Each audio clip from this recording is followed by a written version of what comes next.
Mas, aku pernah suatu hari itu jalan-jalan ke Surakarta. Oh nggih, Keraton Surakarta itu di Solo. Jadi di depan itu ada cermin besar. Cermin besar. Nggih. Dan cermin itu berada di atas gitu, agak tinggi, dan kalau menurut saya fungsinya bukan sekedar aksesoris. Bukan sekedar hiasan dinding.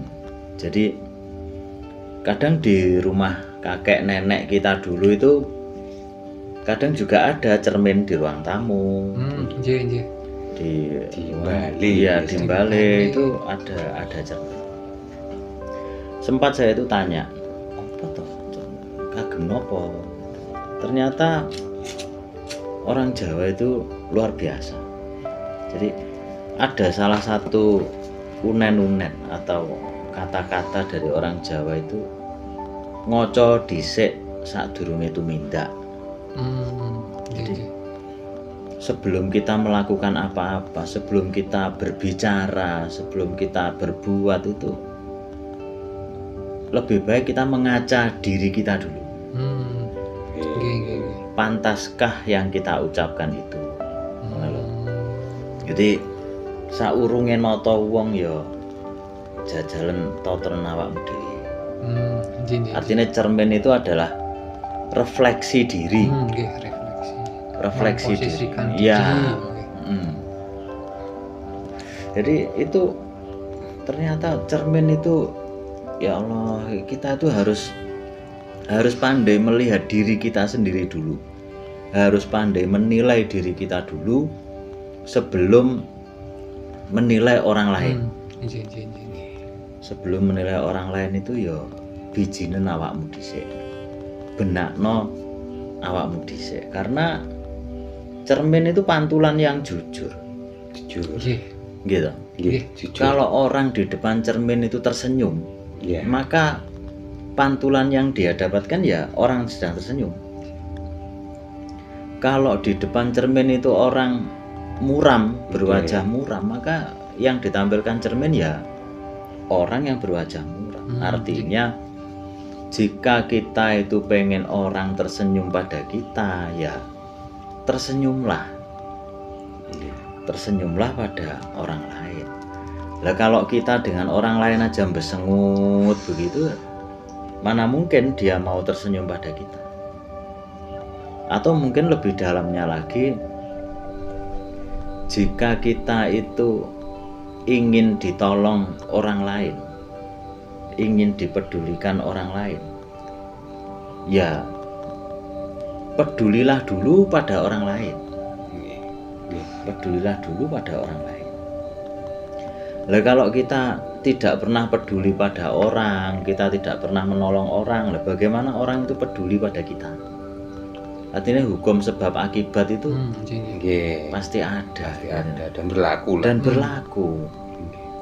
Kalau kita sering berbuat baik pada orang, ya insya Allah orang itu juga akan berbuat baik pada kita. Kalau kita sering sedekah pada orang, ya insya Allah ya kita sering disedekahi orang.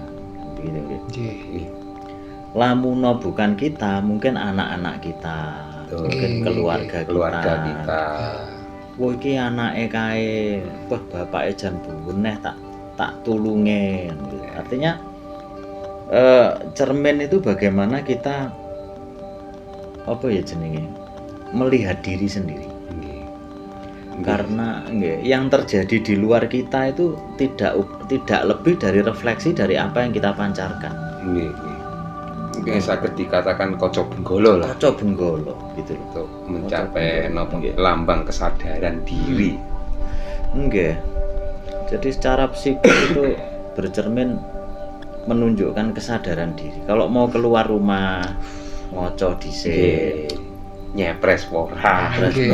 Pantes napa mboten? Pantes pora. Kumut-kumut pora. Lek sajake kurang pas disawang ya dibenakne sik.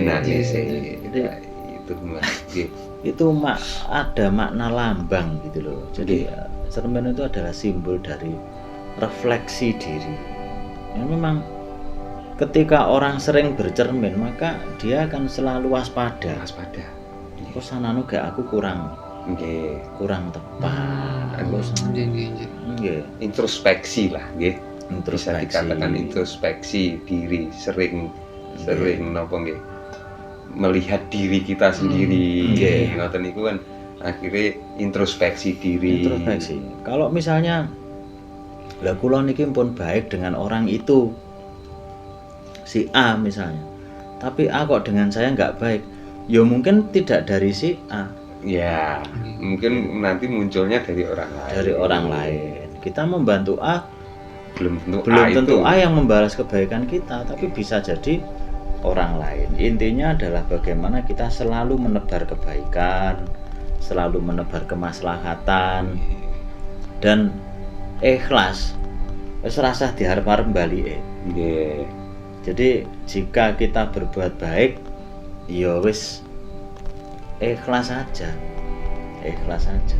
Mbuh engko sing balekne kebaikan kita dari arah mana, dari siapa, ya Nggih, nggih, nggih. kita tidak tahu.